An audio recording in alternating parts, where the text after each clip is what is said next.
지난달에 제가 대학 때 친구들을 한번 만난 적이 있습니다. 참 오래간만에 만나서 같이 반갑게 대화를 나눴었는데, 그런데 그 중에 한 친구가 대기업에 다니는 친구인데 이런 얘기를 하더라고요. 자기는 이 회사 업무가 그렇게 많지 않아서 늦은 오후부터는 쿠팡에서 하는 배달 알바를 한다는 거예요. 또 밤에 집에 들어갈 때는 가능한 대로 카카오를 이용한 대리운전을 자기가 직접 하면서 집에 들어간다. 그런 말을 하더라고요. 그러면 수입이 짭짤하다는 거예요. 그래서 제가 너 그렇게까지 해야 되냐? 그렇게 말을 했더니 나 많이 어려워. 이렇게 대답을 하는 거예요.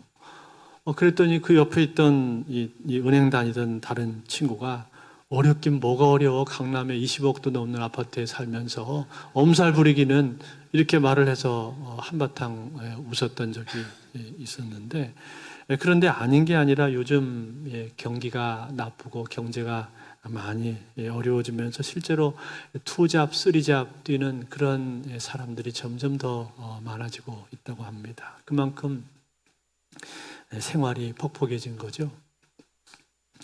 그런데 이것과 비교할 수는 없습니다만, 성경에 보면은 예수님도 그 직분이 한 가지가 아니라 여러 가지인 것을 우리가 보게 됩니다. 이것을 우리가 무엇이라고 하는가 하니 그리스도의 삼중직이라고 말을 합니다. 세 가지 직분이 예수님께 있다라는 거죠.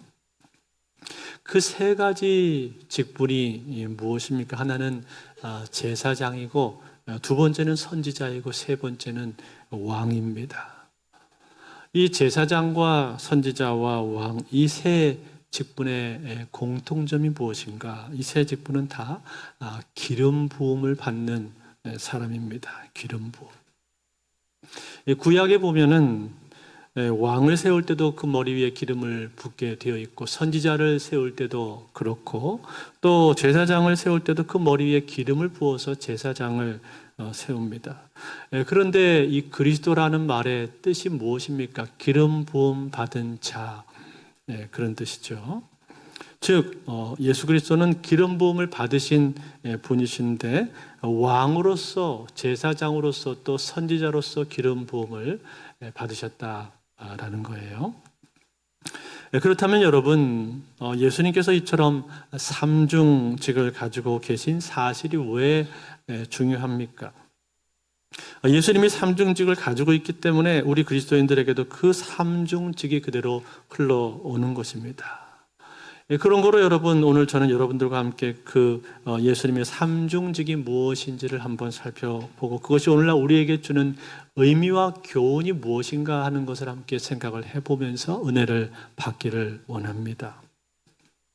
먼저 예수님의 세 가지 직분이 있다고 했는데, 그 중에 첫 번째 직분이 제사장 직분입니다. 예수님은 제사장으로서 이 땅에 오셨습니다. 히브리서 8장 1절에 보면 이런 말씀이 나옵니다. 지금 우리가 하는 말의 요점은 이러한 대제사장이 우리에게 있다는 것이라. 그는 하늘에서 지극히 크신 이의 보좌 우편에 앉으셨으니. 여러분, 여기 나오는 이 대제사장이 누구입니까? 바로 예수님이시죠. 하나님의 보좌 우편에 앉아 계신 대제사장이시니까 예수님이란 말이죠. 그런데 여러분, 이 제사장이라는 사람이 어떤 사람이죠? 제사장이 하는 역할이 무엇입니까? 본래 제사장은 하나님과 백성 사이에서 그 중간 역할을 하는 사람입니다. 사람이 범죄해서 그 죄 때문에 하나님 앞에 나아갈 수가 없는데, 그 죄인된 인간이 하나님 앞에 나아갈 수 있는 길을 하나님 편에서 열어주셨습니다. 그 길이 무엇이죠? 제사입니다. 제사. 짐승을 잡는 제사를 통해서 하나님 앞에 나올 수 있도록 길을 만들어 주셨다 이 말이에요. 그런데 여러분, 그 제사를 누가 드릴 수 있습니까? 아무나 드릴 수 있는 것이 아닙니다.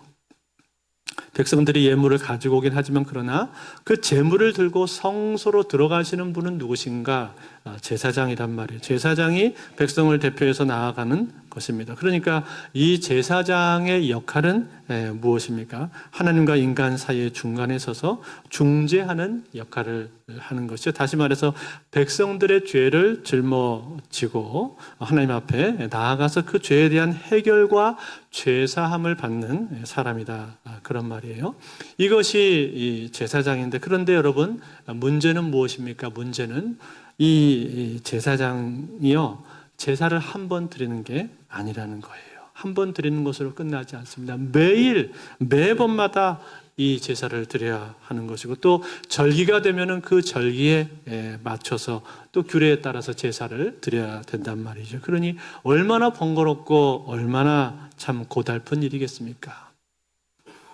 그런데 예수님께서 이 땅에 오셔서 하신 일이 무엇이죠?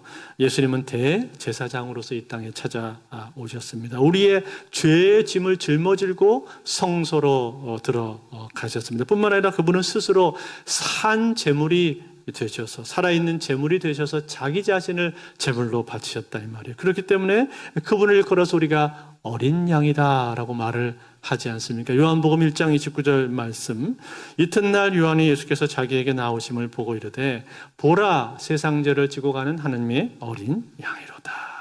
세상의 모든 죄를 짊어지시고 그분이 짊어지고 가셨다라는 거예요. 그래서 그분은 완전한 제사를 드리셨습니다. 히브리서에 보면 그 말씀이 나오는데, 히브리서 9장 11절과 12절 말씀인데 우리 한번 같이 볼까요? 9장 11절, 12절 같이 한번 읽겠습니다. 시작. 그리스도께서는 장래의 좋은 일에 대제사장으로 오사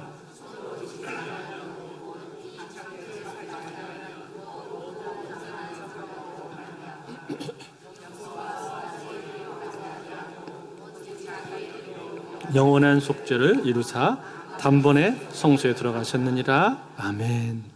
염소나 송아지의 피로 하지 않으시고 그 피가 아니라 자기의 피로 영원한 속죄를 단번에 들으셨다, 그렇게 말을 했죠. 그렇게 해서 영원한 속죄를 이루신 거예요. 그 속죄가 영원한 것이기 때문에 우리는 이제 더 이상 제사를 드릴 필요가 없어진 거예요. 구약 시대의 짐승의 제사를 더 이상 우리가 드리지 않는다는 겁니다. 사랑하는 성도 여러분, 이것이 무엇을 의미하는 것입니까?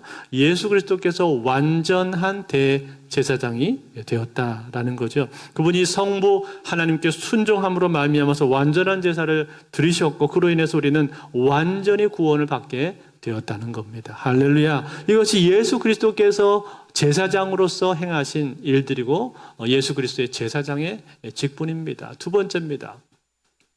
두 번째로 예수님께서 가지고 계신 직분은 무엇입니까? 그것은 선지자의 직분입니다. 요한복음 1장 1절 말씀에 보면 이런 말씀이 있죠. 태초에 말씀이 계시니라, 이 말씀이 하나님과 함께 계셨으니 이 말씀은 곧 하나님이시니라, 그렇게 말했고, 또 14절 말씀에도 보니까 말씀이 육신이 되어 우리 가운데 거하심에 우리가 그의 영광을 보니 아버지의 독생자의 영광이요 은혜와 진리가 충만하더라. 아멘. 여러분, 여기 나오는 이 말씀이 누구십니까? 이 말씀은 예수님이시잖아요. 로고스라고 하는 단어인데, 그 로고스라고 하는 그 말씀이 육신이 되어서 우리 가운데 나타나신 분이십니다. 그분은 태초부터 하나님과 함께 계셨고 하나님과 같은 분이셨는데, 그 말씀이신 그리스도께서 육신을 입고 이 땅에 나타나셨다, 그 말이에요. 그 말이 무슨 뜻입니까? 예수님은 본래 말씀 그 자체라는 얘기예요. 말씀 그 자체이신 분이, 그분이 이 땅에 오셔서, 말씀 자체이신 분이 이 땅에 오셔서 이루신 일이 무엇입니까? 그것은 바로 말씀을 성취하신 거예요. 말씀을 성취하셨습니다. 즉 예수님은 구약 성경에 나와 있는 모든 말씀들을 친히 이루셨다라는 거예요. 그래서 그분은 이사야서에 나와 있는 말씀처럼 처녀의 몸을 입고 이 땅에 태어나셨고, 또 그분이 자라나시는 과정, 공생애를 시작하셔서 행하셨던 모든 기적들, 그분이 무리들 향해서 가르치셨던 하나하나의 말씀들, 그리고 그분께서 행하신 모든 일들이 다 무엇입니까? 구약 성경에 나와 있는 말씀을 이루신 것입니다. 다시 말해서 구약에 예언된 하나님의 말씀을 그대로 성취하셨다라는 거예요. 그런 의미에서 그분은 선지자였다는 거예요. 그뿐만이 아닙니다. 그분은 구약시대 선지자들처럼 백성들에게 하나님의 말씀을 직접 가르쳐 주셨습니다. 그 예수님의 말씀에는 권세가 있었습니다. 그런데 여러분, 더 놀라운 것은 무엇입니까? 그것은 그분이 가르치는 것으로 끝내지 않으셨다는 거예요. 가르치는 것으로 끝낸 것이 아니라 자신이 그 말씀을 그대로 다 이루셨습니다. 다 행하시고 실천하셨습니다. 그래서 원수를 사랑하라 말씀하신 예수님께서는 십자가에 달려 돌아가시는 그 순간에서도, 마지막 순간에서도 주여 아버지여 저들의 죄를 용서하소서. 저들은 자기들이 하는 일을 알지 못하나이다. 이렇게 기도하시면서 용서를 실천을 하셨던 것이고, 뿐만 아니라 그분은 자기 스스로 겸손히 낮아지셔서 마지막에 십자가에 죽기까지 아버지 하나님께 복종을 하셨단 말이에요. 그 혁명적이고 절대적인 복종을 통해서 예수님은 하나님의 뜻을 이루신 것이고 구원의 역사가 시작되게 하신 것입니다. 다시 말해서 아담 한 사람의 불순종으로 말미암아서 모든 사람이 죄로 인해 죽을 수밖에 없는 그 운명에 처해지게 되었다면, 예수 그리스도 한 분의 순종으로 말미암아서 모든 사람들의 죄를 다 사하시고 우리를 생명의 길로 인도하신 것입니다. 할렐루야. 이것이 예수 그리스도께서 이 땅에 오셔서 이루신 일입니다. 그러므로 그분은 이 땅에서 하나님의 선지자로서의 사명을 감당을 하신 줄로 믿습니다. 세 번째입니다. 예수님은 제사장과 선지자의 직분을 감당하셨을 뿐만 아니라 예수님은 이 땅에 왕으로 오셨습니다. 왕으로 찾아오셨습니다. 여러분, 왕이 하는 일이 무엇입니까? 다스리고 통치하는 일이죠. 뿐만 아니라 자기 백성들을 지키고 보호하는 일을 하는 것이 왕의 임무입니다. 그런데 예수 그리스도는 이 땅에 오실 때 어떤 왕으로 오셨죠? 정치적인 왕이나 위에서 군림하는 왕, 지시만 하는 왕, 그런 왕으로 오시지 않았습니다.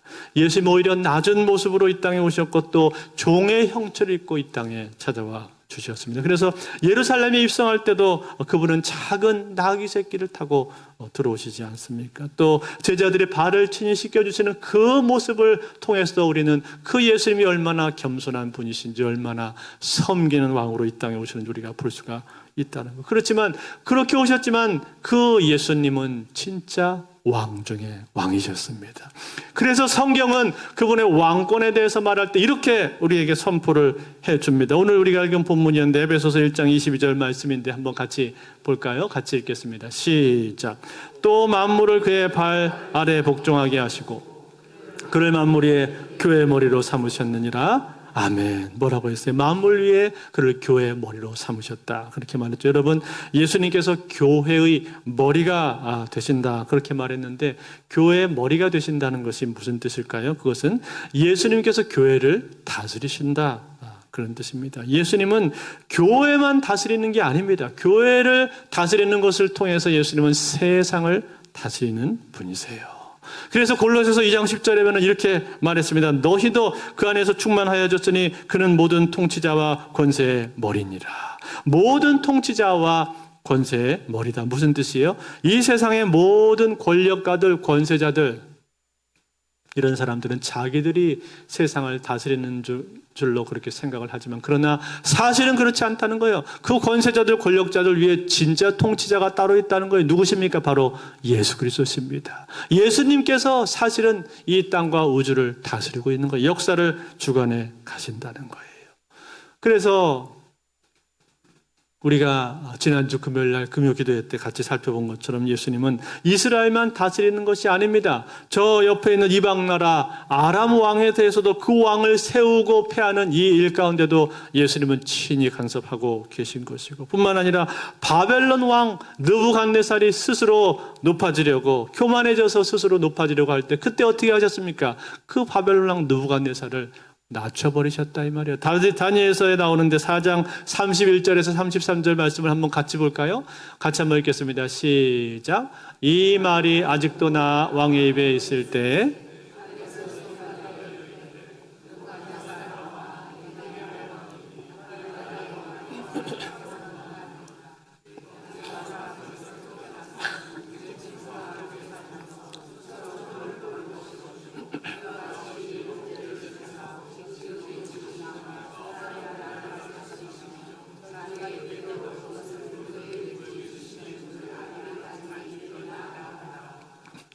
바로 그때 이 일이 나 느부갓네살에게 응함으로 내가 사람에게 쫓겨나서 소처럼 풀을 먹으며 몸이 하늘 이슬에 젖고 머리털이 독수리 털과 같이 자랐고 손톱은 새 발톱과 같이 되었더라. 아멘. 여러분, 이 말씀처럼요, 이 느부갓네살, 교만한 느부갓네살을 낮춰버리셨다는 것. 이처럼 여러분, 예수님은요, 온 땅과 우주를 다스리는 왕으로서 친히 이 세상을 다스리고 통치하시는 분이시다는 거예요. 그러므로 사랑하는 성도 여러분, 오늘 우리가 살아가는 이 세상도, 이 나라도 사실은 우리 주 예수 그리스도께서 다스리고 계신 줄로 믿습니다. 이번 주에 우리가 투표를 하지만 그 투표조차도 그걸 통해서 진짜 다스리는 분은 누구신가? 바로 우리 주 예수 그리스도라는 거예요. 우리가 마음대로 하는 것이 아니라 역사의 주관자 되신 예수님께서 이 나라를 붙들고 계시고 이 한반도 땅을 주관하고 친히 다스리는 분이 바로 예수 그리스도십니다. 그러므로 오늘 우리는 그 예수 그리스도 앞에 기도해야 될 줄로 믿습니다. 역사의 주인이 주님이시라는 사실을 분명히 알기 때문에 그 역사의 주인 앞에 역사를 바르게 이끌어 달라고 기도하는 것, 그것이 바로 우리의 책임이 되는 겁니다. 그뿐만 아닙니다. 역사를 이루기 위해서 당신의 백성들을 보호하시는데 누구로부터 보호하십니까?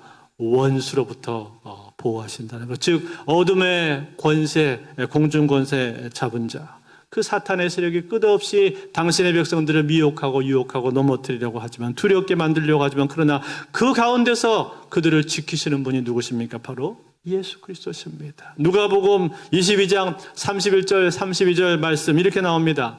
시몬아 시몬아, 보라, 사탄이 너희를 밀가부르듯 하려고 요구하였으나 그러나 내가 너희를 위하여 내 믿음이 떨어지지 않기를 기도하였노니 너는 돌이킨 후에 내 형제를 굳게 하라. 무슨 말이에요? 사탄이 시몬을 공격하려고 했는데 그 옆에서 중보하시는 분이 누구셨다는 거예요? 예수님이 중보하셨다는 거죠. 뿐만 아니라 로마서 16장 20절에도 보니까 이렇게 나옵니다.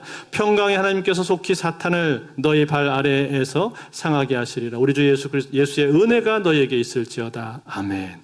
우리 주 예수의 은혜 가운데서 하나님께서 사탄을 멸하신다고 말씀을 한 거예요. 이처럼 이 원수 마귀의 공격으로부터 당신의 백성들을 지키시고 보호해 주시는 진정한 왕이 바로 예수 그리스도이시라는 겁니다. 그러므로 사랑하는 성도 여러분, 오늘 우리는 예수 그리스도를 바라볼 때 우리의 왕 되신 예수 그리스도로 그분을 바라보실 수 있기를 바랍니다. 그분이 이 땅을 다스리시고 통치하십니다. 당신의 백성들을 지켜주시는 왕 중에 왕이십니다. 그런 거로 우리는 그분을 신뢰할 수 있는 것이고, 그분을 의지할 수 있는 것이고, 그분을 믿을 수가 있는 것이지요. 이처럼 예수님은 제사장이면서 선지자이면서 동시에 왕으로 이 땅에 오신 거예요. 그렇다면 여러분, 이와 같은 예수님의 삼중직, 즉 세 가지 직분을 가지고 계신 그 예수 그리스도가 오늘날 우리에게 의미해 주는 바가 무엇입니까? 예수 그리스도께서 이 세 가지 직분을 갖고 계셨기 때문에 오늘날 우리에게도 그 세 가지 직분은 동일하게 적용이 되는 것입니다. 다시 말해서 예수 그리스도를 따르는 그리스도인들에게는 동일하게 세 가지 직분이 주어지게 된다라는 거예요. 여기에 대해서 가장 잘 설명을 해 놓은 것이 바로 하이델베르그 요리문답인데, 하이델베르그 요리문답에 보면 그리스도의 세 직분이 오늘날 우리 그리스도인들에게 미치는 영향에 대해서 이렇게 설명을 해주고 있습니다. 한번 들어보세요. 하이델베르그 요리문답 제12주일 제32문. 당신은 왜 그리스도인이라 불립니까? 이렇게 질문을 해놓고는 여기에 대한 답을 이렇게 해주고 있습니다. 답. 왜냐하면 내가 믿음으로 그리스도의 지체가 되어 그의 기름 부음에 참여했기 때문입니다. 나는 선지자로서 그의 이름에 증인이 되며 제사장으로서 나 자신을 감사의 산 제물로 그에게 드리고, 또한 왕으로서 이 세상에 사는 동안에 자유롭고 선한 양심으로 죄와 마귀에 대항하여 싸우고 이후로는 영원히 그와 함께 모든 피조물을 다스릴 것입니다. 이렇게 요약을 해줬어요. 이렇게 말을 함으로 인해서 그리스도인으로서 선지자가 되고 제사장이 되고 왕이 된다라는 사실을 우리에게 보여주었다 이 말이에요. 즉 선지자로서 우리는 복음을 전하는 증인의 삶을 살아야 되는 것이고, 제사장으로서 우리는 기도하는 중보자가 되어야 하는 것이고, 왕으로서 이 땅을 바르게 다스리고 통치하며 악의 세력에 대항해서 싸워야 한다라는 거예요. 그래서 하나님의 나라가 이 땅에 온전하게 임할 수 있도록, 온전하게 이루어지도록 하는 일을 해야 한다는 거예요. 이것이 우리 그리스도인들에게 주어진 세 가지의 직분인 것입니다.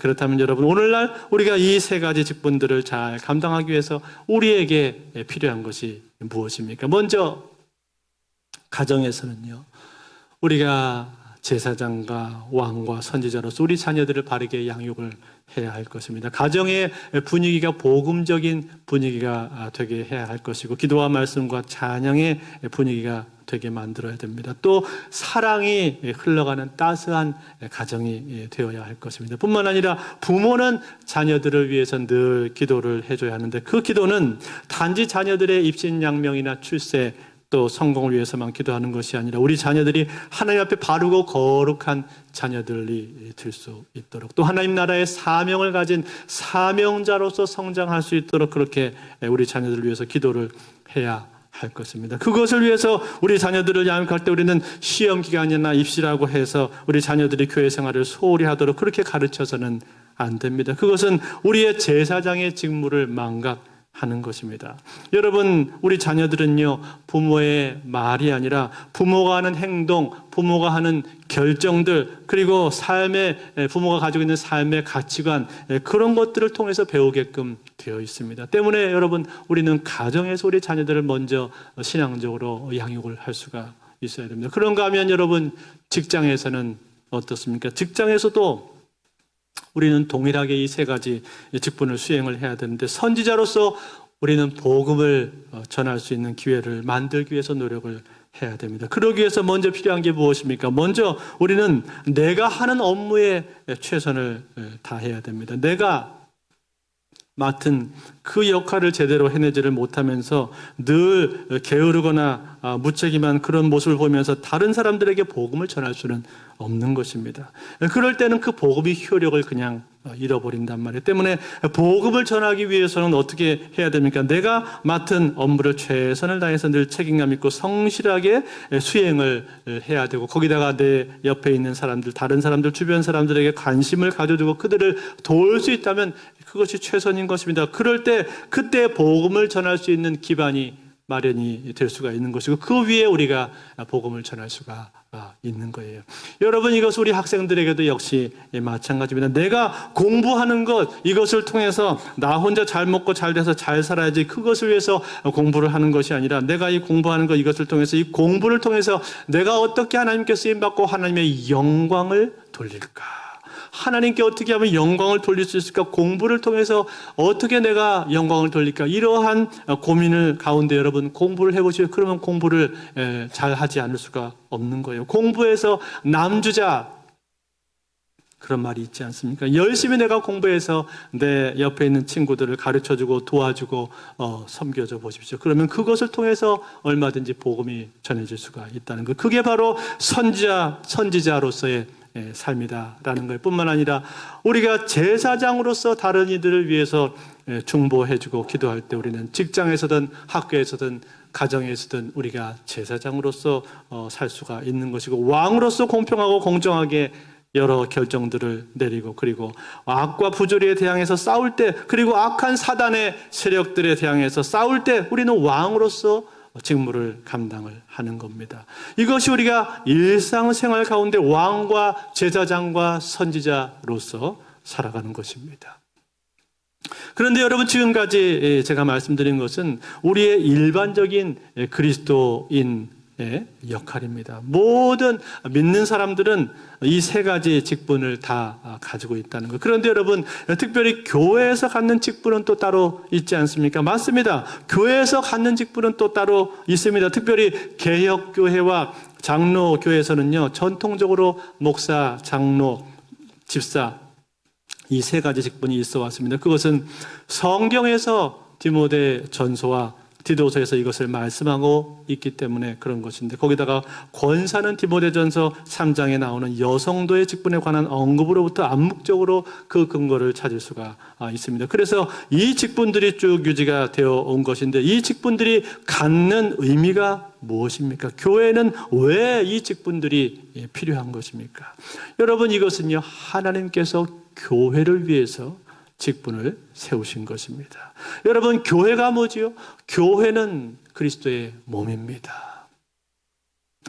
교회가 그리스도의 몸인데, 그런데 이 교회가 그리스도의 몸으로서 제대로 된 역할과 기능을 하기 위해서는 무엇이 필요합니까? 이 몸 안에 뼈대가 필요한 것인데, 그 뼈대가 무엇인가? 뼈대 역할을 하는 사람들이 어떤 사람들인가? 바로 직분자들이다. 네, 그런 말이에요. 뿐만 아니라 성령께서는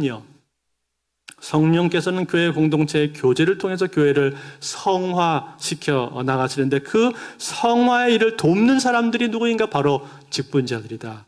그런 말이에요. 그리고 교회는 삼위일체 하나님께서 다스리시는 곳이다, 그렇게 말을 했는데, 삼위일체 하나님께서는 교회를 다스릴 때 누구를 통해서 다스리십니까? 직분자들 통해서 교회를 다스리는 거예요. 목사, 장로, 권사, 안수집사 이런 분들을 통해서 다스리게 하시고 섬기게 하시고 돕게 하시는 거예요. 그래서 이 직분자는요, 교회를 그렇게 해서 세워가는 것입니다. 그렇기 때문에 이 직분자가 그처럼 중요하고 반드시 필요하다는 거예요. 그런데 여러분, 이 직분자들 역시 교회를 섬기는 과정 가운데 어떤 역할을 수행해야 되는가? 제사장과 선지자와 왕으로서의 역할을 이 직분자들도 감당을 해야 된다는 거예요. 즉, 제사장으로서 나 자신을 먼저 제물로 드릴 수 있어야 되는 것이고, 또 선지자로서 가르치는 역할과 말씀 순종의 본을 보이는 삶을 살아야 할 것입니다. 왕으로서는 다스릴 뿐만 아니라 하나님의 통치가 나를 통해서 온전히 드러날 수 있도록 겸손과 온유로 섬겨야 되는 것입니다. 그리고 무엇보다도 영적 전쟁의 최전방에 나가서 싸워야 되는 거예요. 모든 일에 솔선수범하고, 먼저 희생하고, 먼저 양보하고, 먼저 수고하고, 먼저 기도하는 삶을 살아야 하는 겁니다. 그럴 때 교회는 직분자들을 통해서 견고하게 세워지게 된다라는 거예요. 다시 말해서 우리에게 주신 이 그리스도인의 삼중직, 이 삼중직은 모든 그리스도인들이 다 감당을 해야 하는 것이지만, 특별히 직분자들은 이 그리스도인의 삼중직을 감당하면서 교회를 세우는 일에 집중을 해야 된다라는 겁니다. 그것을 위해서 하나님께서 일부러 제도적으로 이것을 마련을 해 놓으셨다라는 거예요. 그 이유가 뭐라고요? 교회가 그처럼 중요하기 때문에 그런 것입니다. 하나님께서는 교회를 다스리시는데, 교회를 다스리는 것으로 끝나는 것이 아니라 하나님은 교회를 통해서 세상을 다스리시는 분이십니다. 그렇기 때문에 이처럼 교회가 중요한 거예요. 그러므로 사랑하는 성도 여러분, 오늘 우리는 우리에게 주신 이 그리스도인의 삼중직의 중요성을 깊이 깨닫고 이 직분들을 잘 수행하실 수 있기를 바랍니다. 또 직분자로서 교회를 잘 세워 가실 수 있기를 바랍니다. 이제 말씀을 맺겠습니다. 제가 지금까지 목회를 해오면서 하나님께서 교회를 어떻게 세워가시는가, 그리고 하나님께서 교회를 통해서 얼마나 놀라운 일을 행하시는가 하는 것을 저는 참 많이 봤습니다. 교회의 영광스러움을 많이 보게 된 거예요. 그런데 어떤 목사님이 그런 말씀을 하시더라고요. 성도들이 교회에서만 열심히 일하면 뭐합니까? 세상 속에서 빛과 소금이 돼야지. 그래서 자기는 성도들이 교회에 자주 안 왔으면 좋겠다는 거예요. 교회 모임도 최소화시켜서 주일 예배만 딱 드리고 나머지 시간은 다 세상 속에 나가서 세상 속에 살라고 그렇게 말하고 싶다는 거예요. 세상 속에서 승리하세요, 그렇게 말을 하고 싶다라는 거예요. 제가 그분의 말씀의 취지는 이해를 합니다. 그렇지만 여러분, 그분은요, 하나는 알고 두 개는 알지 못하는 거예요. 왜 그렇습니까? 성도들 향해서 세상 속에 나가서 승리하십시오, 그렇게 말을 한다고 해서 그 승리가 이루어집니까? 아니요, 그렇지 않습니다. 세상이 얼마나 악하고 교묘하고 치열한데 그 가운데서 그냥 나가서 승리하십시오 하면 승리가 됩니까? 내가 나가서 승리해야지라고 다짐을 하고 결심을 하면은 승리가 이루어집니까? 아니요, 그렇지 않습니다. 그렇게 한다고 해서 승리가 되는 것이 아니라는 거예요. 승리하기 위해서는 뭐가 필요합니까? 반드시 공급이 필요하다는 거예요. 말씀의 공급, 사랑의 공급, 위로의 공급, 순종의 공급, 격려의 공급, 그리고 그런 공급들이 반드시 필요한 것이고, 그리스도의 몸으로서 견고한 성도의 교제가 있을 때 그 가운데서 힘을 받아서 우리가 세상 속에서 승리할 수가 있는 겁니다. 때문에 우리가 세상 속에 나가서 승리하기 위해서는 뭐가 필요한가? 교회가 필요하다는 거예요. 교회가 견고하게 세워져 있어야 된다는 거예요. 베이스 캠프와 같이 교회가 견고하게 세워져 있어야 거기서 공급을 받고 우리가 계속 승리할 수 있다는 거예요. 여러분, 항공모함 아시죠? 항공모함을 한번 생각을 해 보십시오. 항공모함에서 전투기, 많은 전투기들이 뜨지 않습니까? 그래서 그 전투기들이 나가서 싸우다가 다시 항공모함으로 돌아오잖아요. 여러분, 돌아오는 이유가 뭡니까? 다시 돌아와야 거기서 기름을 채울 수가 있는 것이고, 또 전투 기술이 부족하면은 전투 기술 훈련도 더 거기서 받아야 되는 것이고, 또 전체적인 작전이 어떻게 돌아가고 있는가 하는 것을 거기서 배워야 되는 것이고, 그리고 함께 있는 동료들끼리 같이 먹고 같이 웃고 같이 교제하는 가운데 거기서 힘을 다시금 받는 겁니다. 그러면 또 다시 그 전투기는 나가서 열심히 싸울 수가 있단 말이에요. 싸우다가 또 돌아오는 거예요. 이처럼 이러한 베이스 캠프가 꼭 필요하다는 거예요. 여러분, 그 베이스 캠프가 무엇입니까? 그게 바로 교회입니다. 교회. 그런데 여러분, 그 베이스 캠프가 튼튼하지 않으면 어떻게 될까요? 항공모함이 자꾸만 기름이 샌다든지 아니면 구멍이 뚫려가지고 물이 쫄쫄쫄쫄 새어 들어온다든지, 그러면 어떻게 됩니까? 그러면은 점점점 불안해지는 것이고, 그리고 그 안에 있는 사람들끼리 서로 싸워가지고 두 패로 갈려가지고는 배를 두 개로 쪼개자고 서로 으르렁거리면 어떻게 됩니까? 그러면 굉장한 위기 상황이 오게 되는 겁니다. 아니, 이제는 다들 일하기가 싫고 그냥 놀고만 싶다고 말을 한다고 쳐보십시오. 그냥 나는 TV 보고 탁구 치고 당구 치고 노래 부르는 그 일은 좋은데 밖에서 일하는 것은 싫다. 배 운전하기는 싫어요. 또 배 수리하는 것도 싫고 밥하는 것도 싫어요. 비행기 착륙할 때 서서 안내하는 것도 나는 싫습니다. 사람들이 그렇게 한다면 어떻게 되겠습니까? 그러면 여러분, 그 항공모함은 조만간 서게 되어 있습니다. 더 이상 항공모함으로서의 역할을 하지를 못하는 거죠. 항공모함 한 대가 서버리면요, 수많은 전투기들은 제대로 싸우지를 못합니다. 항공모함의 기능이 상실되어 버린단 말이에요. 이 항공모함이 바로 교회입니다. 그리고 이 항공모함을 움직이는 사람들이 누굽니까? 그 사람들이 바로 직분자들이라는 사실이에요. 그러므로 여러분, 이 교회가 얼마나 중요한 것이고 그 안에 있는 직분자들은 얼마나 중요한 겁니까? 사랑하는 성도 여러분, 하나님께서는요, 교회를 통해서 일하십니다. 교회를 통해서 교회만 일하시는 것이 아니라, 교회만 세우는 것이 아니라, 하나님은요, 교회를 통해서 세상을 다스리신다는 사실입니다. 그러므로 사랑하는 성도 여러분, 오늘 우리는 우리가 교회 안에서 교회가 얼마나 중요한지를 알고, 교회 안에서 직분자로 세워진다는 것이 얼마나 귀하고 영광스러운 것인가 하는 것을 깊이 깨달으시고, 이 마음 가운데 소망을 가지시고 직분자의 사명을 감당하실 수 있기를 바랍니다. 무엇보다 우리가 그리스도인으로서 우리에게 주신 이 삼중직, 왕과 제사장과 선지자로서의 이 사명이 우리에게 있다는 사실을 깊이 알고, 우리의 삶을 통해서 이 그리스도인의 삼중직을 잘 수행함으로 말미암아 교회와 하나님의 나라를 힘있게 세워가시는 저와 여러분들 다 되실 수 있기를 우리 주 예수 그리스도로 축원드립니다.